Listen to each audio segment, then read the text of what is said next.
Buenas noches, ¿cómo están? Bueno, yo soy Milagros Salazar, soy periodista y dirijo el medio digital Convoca.p, medio digital de periodismo de investigación. Agradezco la participación de todos ustedes, la asistencia, la participación del fiscal Rafael Vela, la procuradora adjunta del caso Lavallato Silvana Carrión, de Paco Durán, catedrático reconocido, ¿no?, que ha investigado mucho a las grandes corporaciones, el poder económico, por muchos años, varias décadas, y claramente a Martín Tanaka por el espacio, ¿no?, en la Católica y todo el trabajo, digamos, coordinado que hemos realizado para poder hacer posible esta conferencia.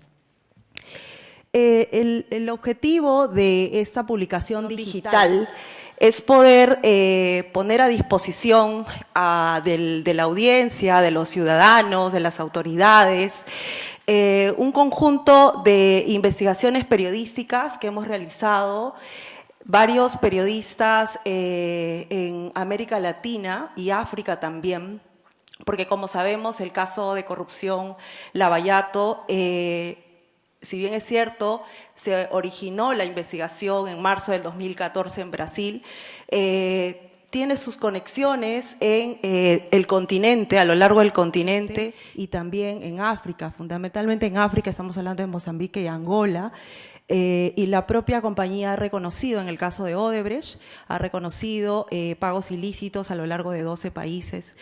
Como ven, el desafío era grande, complejo, y por lo tanto, solamente hacer la cobertura del caso desde el Perú era hasta cierto punto limitado, ¿no?, que un grupo de periodistas, en este caso, que forman parte de Convoca, pudieran realizar la cobertura, y lo que hicimos fue invitar a otros colegas para trabajar de manera conjunta en la cobertura. Entonces planteamos la colaboración para investigar la corrupción como algo esencial y que también es un rasgo que marca el trabajo de los fiscales, ¿no?, y los procuradores y el trabajo de las autoridades que vienen investigando estos hechos de corrupción. La cooperación internacional ha sido fundamental para llegar a buen puerto, ¿no?, en establecer responsabilidades, en identificar a los personajes involucrados, porque eso implica seguir la ruta del dinero más allá de nuestras fronteras. Y en ese sentido, desde Convoca y también desde el diario Folha de Sao Paulo en Brasil, que es uno de los diarios más importantes de ese país, creamos un proyecto que se llama Investiga Lavallato, que es una red colaborativa de periodistas de 15 países del continente y también de África. Y la red surgió en 2017, sin embargo, creemos que la semilla de la colaboración nació un poco antes, por lo menos desde como lo miramos en Convoca. ¿Cómo así? Un antecedente importante.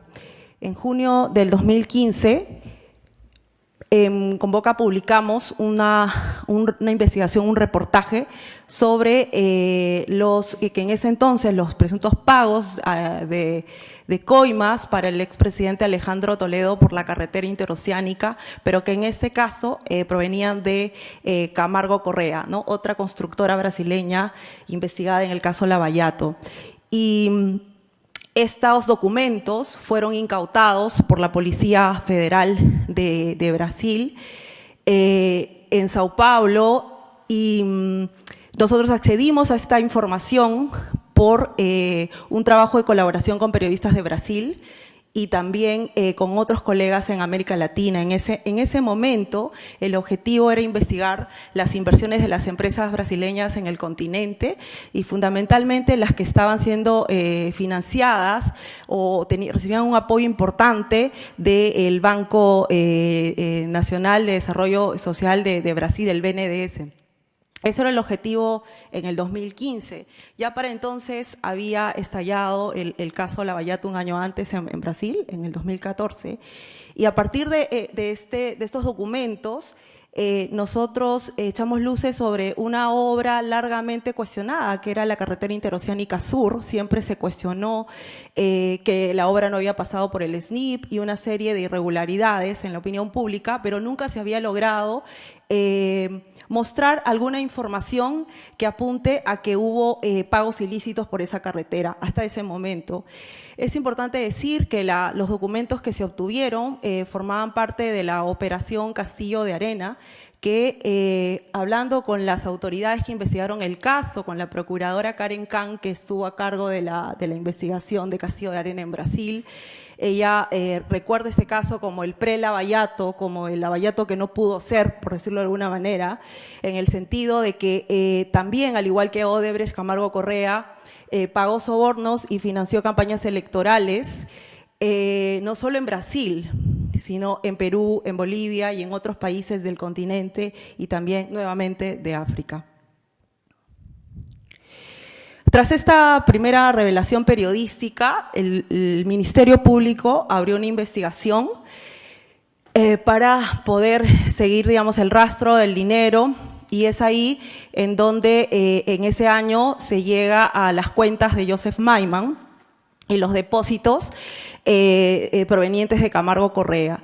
Si bien es cierto, se inició la investigación, hubo en el 2015, a nivel del Ministerio Público, podríamos decir que el ritmo era aún lento en esos momentos, por lo que implicaba esperar respuestas, por ejemplo, de Suiza o de otros países respecto a las solicitudes de información de parte del Ministerio Público, pero se fue avanzando, ¿no?, paulatinamente en el caso. Nosotros, a partir de lo que publicamos sobre Interoceánica Sur, básicamente en este caso el tramo 4, ¿no?, porque la concesionaria, liderada por Camargo Correa, tuvo en sus manos el tramo 4 de la Interoceánica, ¿no?, mientras que el consorcio de Odebrecht el tramo 2 y 3, ¿no?, como una repartición de tramos de las empresas. Y nosotros ahí, en ese contexto, continuamos investigando desde el Perú el tema, nos metimos a ver el caso del Metro de Lima y todas las normas especiales que se aprobaron para los incrementos de presupuesto de la obra, ¿no?, en más de 400 millones de dólares en momentos claves de reuniones del entonces presidente Alan García con Jorge Barata, el ex superintendente de Odebrecht, y también con Marcelo Odebrecht en Palacio de Gobierno, en donde participaba el señor Luis Nava. Recuerdo que en ese momento, cuando publicamos esta otra investigación del Metro de Lima, mostrando claramente que se creó como un sistema legal para poder justificar estos incrementos de presupuesto. Recuerdo que en ese momento, cuando se publicó, a mí me llamaron a la comisión PARI, que investigaba el caso Lavallato, y recuerdo al congresista Mauricio Mulder decirme qué tiene que ver que se reúna el presidente García y se reúna Barata y Marcelo Odebrecht en momentos del proceso de licitación o que cuando se va a adjudicar la obra. ¿Qué tiene que ver eso? Están coordinando. Recuerdo que eso era como el argumento, porque no había nada que probar, ¿no? No había nada que desde ese punto de vista despertara sospecha, ¿no?, desde el punto de vista de este parlamentario. Esa fotografía es del 2015-2016, ahora estamos en el 2019 y la fotografía es distinta, ¿no? Y creo que precisamente en la publicación reunimos todos estos reportajes y estas investigaciones porque creemos que es una especie de ejercicio de memoria para poder mirar todos estos hechos que nos permitan enfrentar la impunidad claramente. Y entonces fue así que luego, ya en el 2016, no sé si recuerdan, de hecho pasó algo muy importante en diciembre del 2016. A fines del 2016, el Departamento de Justicia de Estados Unidos hizo público un documento en el que Odebrecht admitía que pagó sobornos en 12 países de América Latina y África. Y en esos días recuerdo haber recibido varias llamadas de periodistas de diversos países porque ya sabían que nosotros en Perú estábamos investigando el caso y querían hablar con nosotros para ver de qué manera ellos podían abordar la investigación en sus respectivos países. Entonces, la colaboración nació de manera natural por el interés que tiene el reportero de buscar la información, ¿no?, de relevancia pública para ponerlo al servicio de los ciudadanos y que salga a la luz, ¿no?, estos hechos. Y recuerdo claramente la llamada de Raúl Olmos, que es un experimentado periodista mexicano, que incluso quería viajar a Brasil y planificó un viaje en Brasil para investigar todo el tema del entramado de este caso de México, porque él es mexicano, ¿no? Y a partir de eso, la colaboración se hizo mucho más, entre los reporteros, mucho más constante. Y fue así que en abril, mayo, decidimos formar esta red que les comento de Investiga Lavallato con otro periodista brasileño, en este caso con Flavio Ferreira, que es periodista de Folha de Sao Paulo. Tuvimos una reunión en mayo del 2017 en Lima, varios periodistas de América Latina, y ahí fue que decidimos investigar los costos millonarios de las obras, los costos adicionales millonarios de las obras de Odebrecht, y hicimos un trabajo conjunto que nos permitió determinar que en 7 países se registraron costos adicionales por más de 6.000 millones de dólares. Y lo que hicimos fue, el proceso es interesante, ¿no?, porque uno cómo llega a una cifra y cómo se atreve a publicar una cifra así, en base a qué, ¿no? Y eso es de lo que también quiero hablar. Nosotros lo que hicimos fue revisar los contratos de las obras en estos 7 países, las adendas, claramente, el proceso de adjudicación de las obras. Construimos una base de datos con esa información de los contratos. En algunos casos pudimos acceder a información vía la ley de transparencia, pero en otros casos no. Por ejemplo, el caso de México es muy importante decir que los contratos ahí no son públicos y son reservados hasta el 2020. Habían sacado una norma que no se podían hacer públicos los contratos y el periodista Raúl Olmos tuvo que apelar a fuentes directas propias para poder acceder a esta información.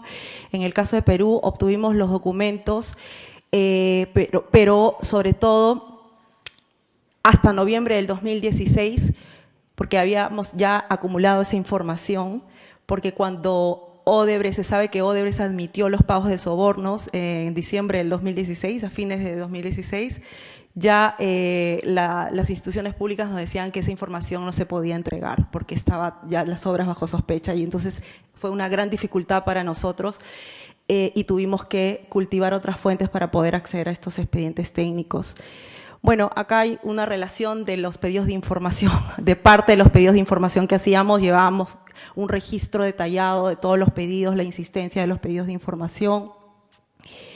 Y además lo que hicimos fue no solo construir este registro de las obras, sino lo que hicimos fue acceder, en esos días pudimos acceder a las planillas del Departamento de Operaciones Estructuradas de Odebrecht, porque la justicia en Brasil había liberado parte de los documentos, y lo que nosotros hicimos fue agarrar esas planillas y llevarlo al Excel y determinar cuántas de las obras que tenían incrementos presupuestales sospechosos aparecían registradas en las planillas.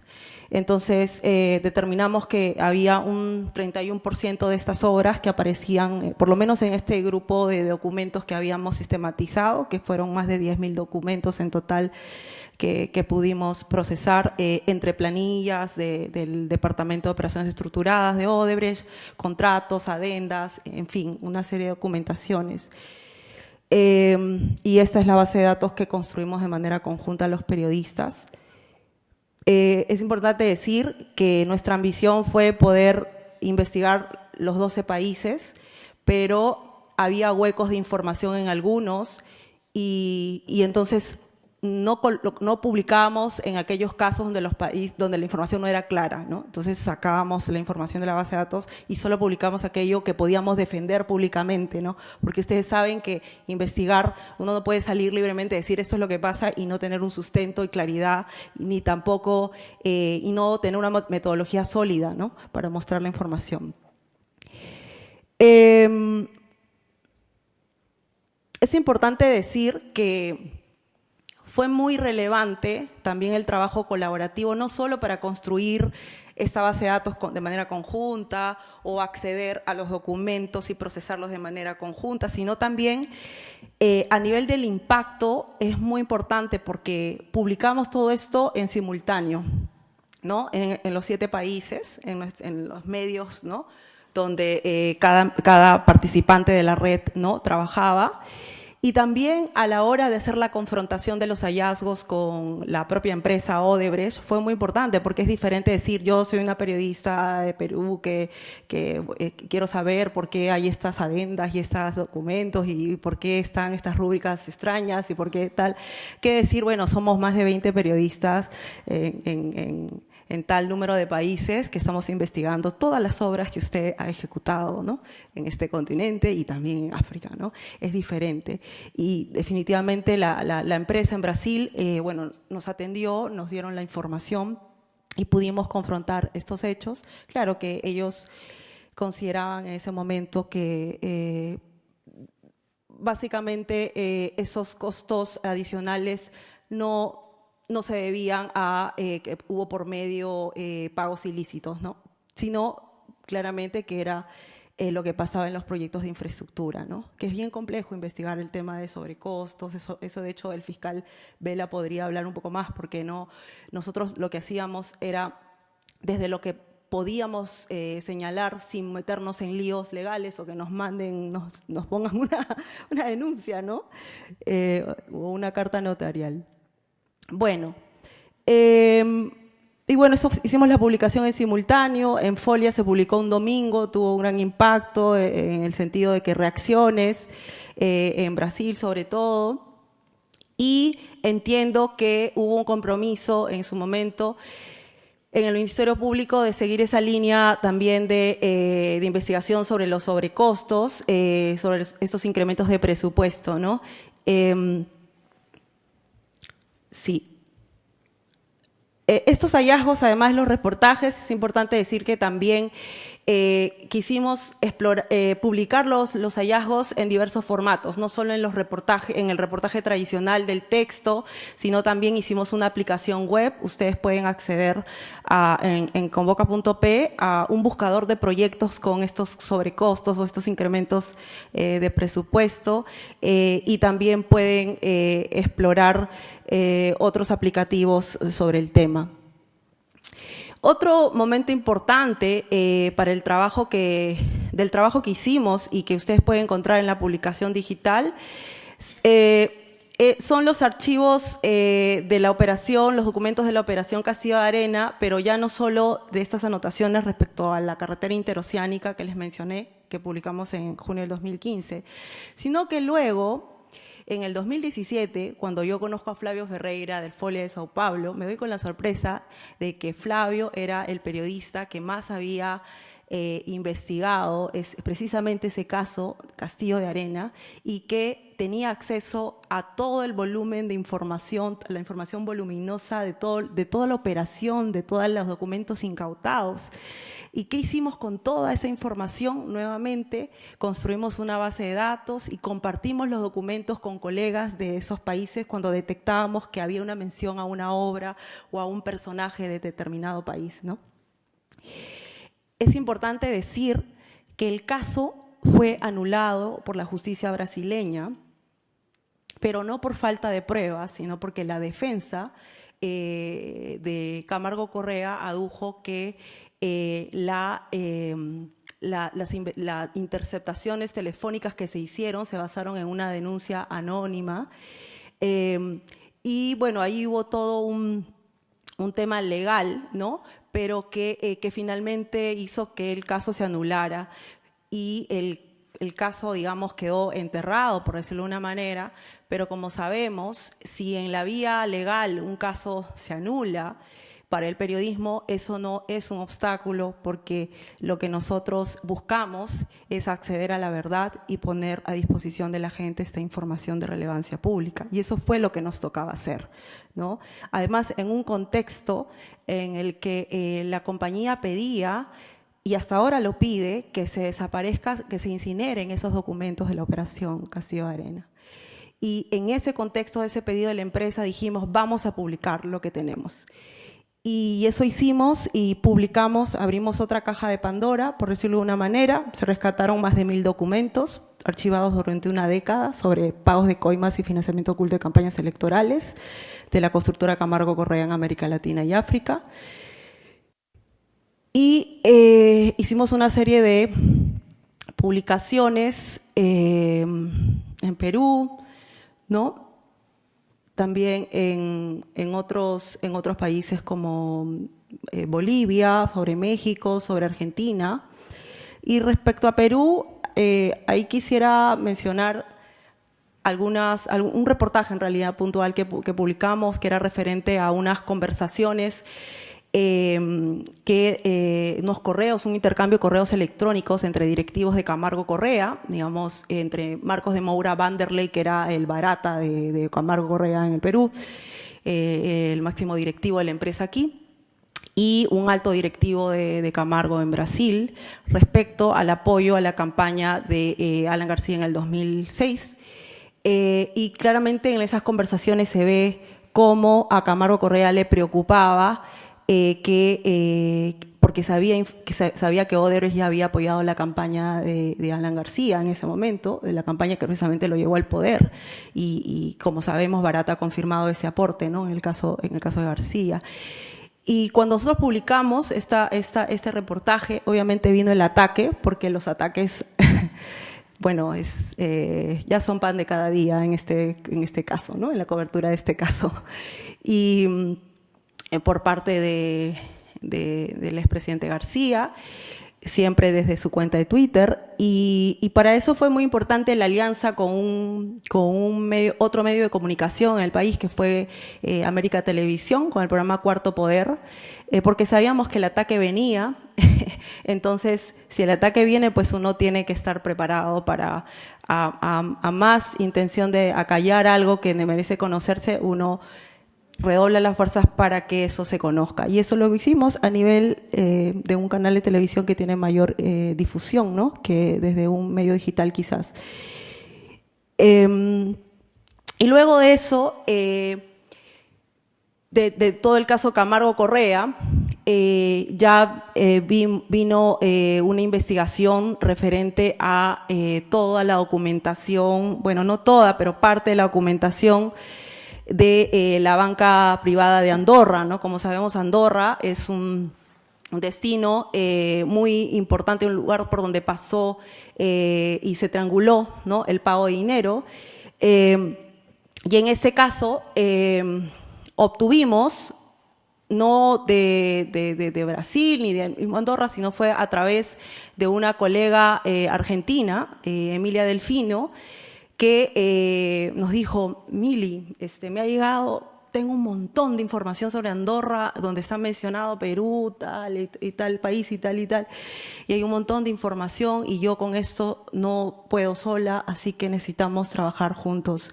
Y nuevamente, la misma mecánica, lo mismo que pasó con el caso de Camargo, ahora había que revisar la documentación en Andorra y nuevamente nos repartimos bloques de información en donde avisábamos y alertábamos al colega del otro país sobre información relevante, ¿no? Nuevamente eso pasó en el caso de Andorra.